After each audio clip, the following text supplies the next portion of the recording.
coronavirus. I want to move on to something else now. For the past few months as well, we have heard the term systemic racism bantered about back and forth. I would like from each of you, we'll start with you, Senator Tillis, to give me your definition of systemic racism. Do you think it exists now? And if so, how would you address it? Well, I think throughout history we've had examples of systemic racism. You know, you were covering it here in Raleigh when I was Speaker of the House. There was a program here for forced sterilization in North Carolina. Thousands of people were forcibly sterilized. The majority of them were African American. And these voices were being heard when Cal was in the state Senate. I guess he didn't listen. When I was in the minority, I heard the voices of that particular dark chapter in North Carolina, and we fixed it. The first state in the nation to provide restitution for people forcibly sterilized.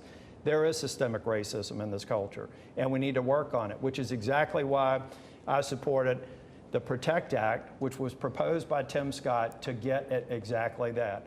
The guy that Cal Cunningham's being supported, $75 million in this state, spent and directed by Chuck Schumer to get Cal Cunningham elected. Chuck Schumer went to the floor.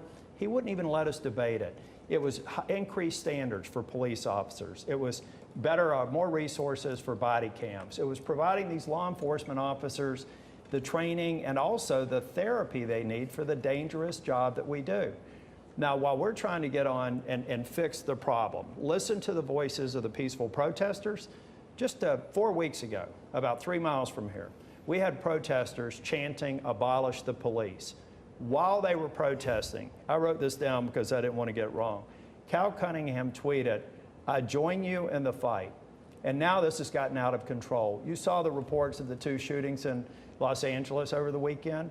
2 people ambushed by somebody. These protesters now go to the hospital and say, "I hope you die."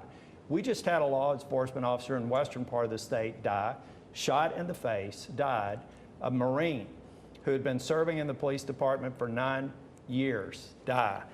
The answer to the question is to get people in the room. It would have been to pass the PROTECT Act and allow Democrats to amend it any way they wanted to, and they shut it down. And Cal was okay with that vote. I'm not okay with that vote. There are issues, there are bad actors, but the vast majority of police officers, incidentally, the Troopers Association and the Benevolent Association for North Carolina have endorsed me, know that I realize that most people that go to work every day, they kiss their wife goodbye, they say goodbye to their children, are good, hardworking law enforcement officers. And Cal has literally said, "I join you in the fight," when the crowd is chanting, "Abolish the police." A few minutes ago, he said there was a lot to unpack. Now you have a lot to unpack. Going back to my original question. Absolutely, David. About defining systemic racism. Is it here? What would you do to try to erase it? Absolutely. To take it and make us more aware. Look, this is an incredibly important time. We have to recognize that we didn't get to where we are today by accident. We got here by law. We got here by policy. We got here by the way people feel in their hearts. Systemic racism shows up in very quiet places, and that's because of the history that we all inherit. Getting from here to the future that we need is going to require thoughtful and intentional, serious investment and effort on the part of the government. It's not just about law enforcement, and I wanted to address this because I'm going to take a back seat to no one when it comes to making sure that our communities are safe, and the proposals that I've put out invest in stronger law enforcement. And what happened on the Senate floor with that PROTECT Act, that was a railroad job. That was written in a closed room. It was not, didn't go through a hearing process. There was not discussions about how it would be amended. That's not how you bring people together around one of the most important issues of our time. But systemic racism, David, it shows up in healthcare in the midst of this crisis when North Carolina is 22% African American, but almost 40% of the COVID diagnoses because of inequities in access to healthcare, the types of jobs, the essential workers in this economy.